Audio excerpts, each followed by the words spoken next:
Welcome to Shalu's world. അസ്സലാമു അലൈക്കും. അപ്പോൾ എല്ലാവർക്കും എൻ്റെ വക ഈദ് മുബാറക്. അപ്പോൾ ഞാനിവിടെ വന്നിരിക്കുന്നത് ഒരു മാംഗോ റെസിപ്പി എടുത്തിട്ടാണ്. അപ്പോൾ പെരുന്നാളിനൊക്കെ എല്ലാവരും വീട്ടിൽ പായസം ഉണ്ടാക്കും അല്ലേ? അപ്പോൾ നമുക്കിന്നൊരു മാമ്പഴ പായസം ഉണ്ടാക്കാം കേട്ടോ. അതിന് മുന്നേ വീഡിയോ ആദ്യമായിട്ടാണ് കാണണമെങ്കിൽ ഒന്ന് പോയിട്ട് സബ്സ്ക്രൈബ് ചെയ്യാനും അതേപോലെ ഓൾ എന്ന ഓപ്ഷന് ക്ലിക്ക് ചെയ്യാനും മറക്കരുത് കേട്ടോ. അപ്പോൾ നമുക്ക് നോക്കിയിട്ട് വരാം എങ്ങനെ ഉണ്ടാക്കാനേ. അപ്പോൾ ആദ്യം തന്നെ ഞാനിവിടെ സാബൂദന അരി എടുത്തിട്ട് ഒരു അര കപ്പ് എടുത്തിട്ടുണ്ട്. അതൊന്ന് ഒരു മണിക്കൂറോളം നന്നായി കഴുകി വൃത്തിയാക്കിയിട്ട് ഒരു മണിക്കൂറോളം വെള്ളത്തിൽ സോക്ക് ചെയ്ത് വെക്കാം കേട്ടോ. അങ്ങനെ ആകുമ്പോൾ ഇതിൻ്റെ കൊഴുപ്പൊക്കെ ഒന്ന് പോയി കിട്ടും.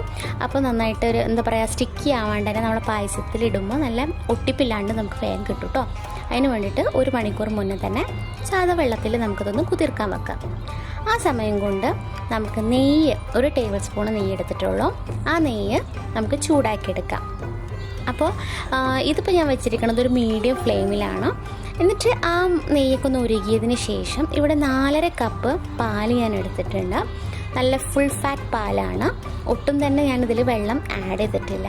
അപ്പോൾ 4.5 കപ്പ് ഫുൾ ഫാറ്റ് മിൽക്കാണ് ഞാനിവിടെ എടുത്തിരിക്കുന്നത് കേട്ടോ. അപ്പം ഇതൊന്ന് ഒന്ന് ബോയിലിംഗ് പോയിൻ്റ് ആകുമ്പോൾ ഒരു തിള വരണ സമയത്ത് നമുക്ക് ഇതിലെന്ത് ചെയ്യാം, നമ്മൾ നേരത്തെ സോക്ക് ചെയ്ത് വെച്ച സാബൂദന അല്ലേ, അത് ഇതിലോട്ടിടാം കേട്ടോ. അപ്പോൾ ഈ സാബൂദന ഇട്ടിട്ടുണ്ടെങ്കിൽ പിന്നെ നമ്മളിങ്ങനെ ഇളക്കിക്കൊണ്ടേയിരിക്കണം. കാരണം വെച്ചിട്ടുണ്ടെങ്കിൽ സാബൂദന പെട്ടെന്ന് പിടിക്കും. അപ്പോൾ സാബൂദന പിടിക്കാതിരിക്കണമെങ്കിൽ നമ്മളെന്തൊന്ന് ജസ്റ്റ് ഇങ്ങനെ ഒന്ന് ഇളക്കി കൊടുക്കാം. ഒരു ചെറിയ തീയിൽ വെച്ചിട്ട് വേണമെങ്കിൽ ഇളക്കിക്കൊണ്ടിരിക്കും. ഒരിക്കലും ഹൈ ഫ്ലെയിമിൽ ഇടാൻ പാടില്ല കേട്ടോ. ഒരു പായസം ഉണ്ടാക്കുമ്പോൾ പെട്ടെന്ന് പാലും സാബൂദന പെട്ടെന്ന് പിടിക്കും. അപ്പോൾ നമ്മളൊരു ലോ ഫ്ലെയിമിൽ വെച്ചിട്ട് നമുക്കിതൊന്ന് തിളപ്പിച്ചെടുക്കാം. അപ്പോൾ ഇതിൽ ഞാൻ കുറച്ച് ഏലക്ക പൗഡർ ഇടുന്നുണ്ട്. അപ്പോൾ ഏലക്ക പൗഡർ ഒരു 1/2 ടീസ്പൂണാണ് കേട്ടോ ഞാൻ ഇട്ടിരിക്കുന്നത്. അപ്പോൾ പൊടിച്ചിട്ട് ഇതിലോട്ട് ആഡ് ചെയ്യാം. ഇപ്പോൾ ഏലക്കയുടെ ടേസ്റ്റ് ഇല്ലെങ്കിൽ ഈ ഒരു സംഭവം സ്കിപ്പ് ചെയ്തിട്ടെടുക്കാം കേട്ടോ. അപ്പോൾ തന്നെ നമ്മളെ പാലും നമ്മുടെ സാബൂദനൊക്കെ ഏകദേശം നന്നായിട്ട് വെന്തിട്ടുണ്ട്. എന്നിട്ട് നമുക്കിതിലോട്ട് ഒരു 125 ml കണ്ടൻസ് മിൽക്കിൻ്റെ ടിന്നാണിത്.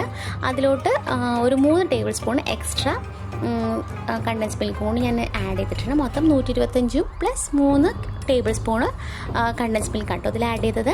പിന്നെ നമുക്ക് നമ്മളെ മധുരം ഒന്ന് ബാലൻസ് ചെയ്യാൻ വേണ്ടിയിട്ട് ഞാനിവിടെ അതിനാവശ്യത്തിനൊരു ഇത്തിരി ഉപ്പും കൂടി ആഡ് ചെയ്തിട്ടുണ്ട്. നമ്മൾ സാബൂദനയുടെ കളറൊക്കെ ഒന്ന് ക്രിസ്റ്റൽ കളറാകുമ്പോൾ അപ്പോൾ മനസ്സിലാക്കിക്കോ നമ്മൾ സാബൂദനൊക്കെ നന്നായി വെന്തിട്ടുണ്ട്. ഇപ്പോൾ ഏകദേശം നമ്മൾ 15 മിനിറ്റ് ആയിട്ടുണ്ട്.